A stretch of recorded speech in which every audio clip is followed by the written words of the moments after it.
ભાઈ આજે છે એક સ્પેશિયલ દિવસ ને મારે તમને કરવી છે એક ખાસ વાત છે 2019ની.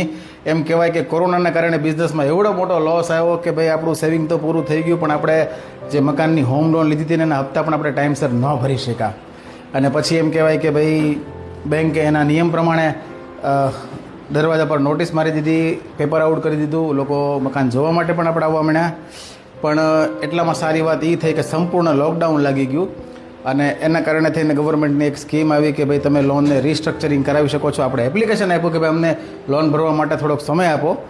1 વર્ષનો આપણને સમય મળ્યો કે 1 વર્ષમાં તમારે કાંઈ ભરવાનું નથી, પણ 1 વર્ષ પછી તમારે એમ કહેવાય કે વ્યાજ સહિત લોન ભરવાની છે. અને એ દરમિયાન આપણે ઘરે બેસીને કોરોના હતો એટલે કંઈ કરવા જેવું હતું નહીં. પણ ત્યારે મારી વાલી એમ કહેવાય, વાલી આ બાજુ, ત્યારે મારી વાલી એમ કહેવાય કે એણે એક સરસ મજાનો આઈડિયા આપ્યો કે આપણે હાલો બેઠા બેઠા વિડીયોઝ કંઈક કરીએ. અને પછી અમે વિડીયોની શરૂઆત કરી. રમતની અંદર પણ તમે એટલો બધો પ્રેમ આપ્યો કે એમ કહેવાય ને કે 1 મિનિટ વાલી જો હજી જાઓ, સમજો 2 મિનિટ. હા, એટલો બધો પ્રેમ આપ્યો કે આપણે 1 વર્ષની અંદર વ્યાજ સહિત આખી જે છે બધી લોન એ ભરી દીધી, હપ્તા બધા રેગ્યુલર કરી નાખ્યા.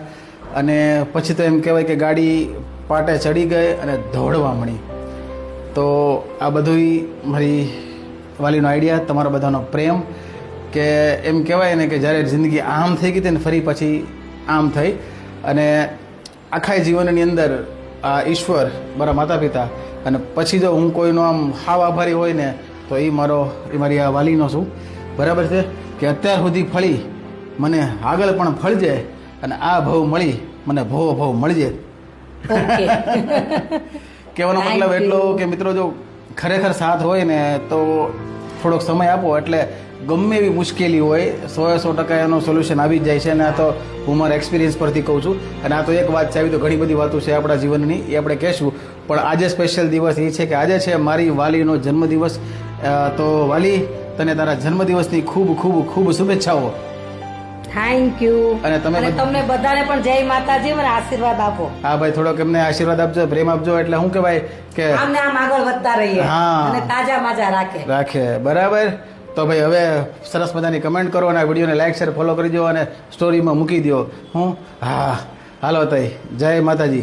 બાકી ગમે એમ થાય જીવનમાં હાર માનવાની નહીં. શું કીધું? ક્યારેય નહીં. બંનેનો સાથ હોય ને તો કાંઈ કમી જ નથી. એક બેન હાડા 3. હા, હાલો તઈ જય માતાજી.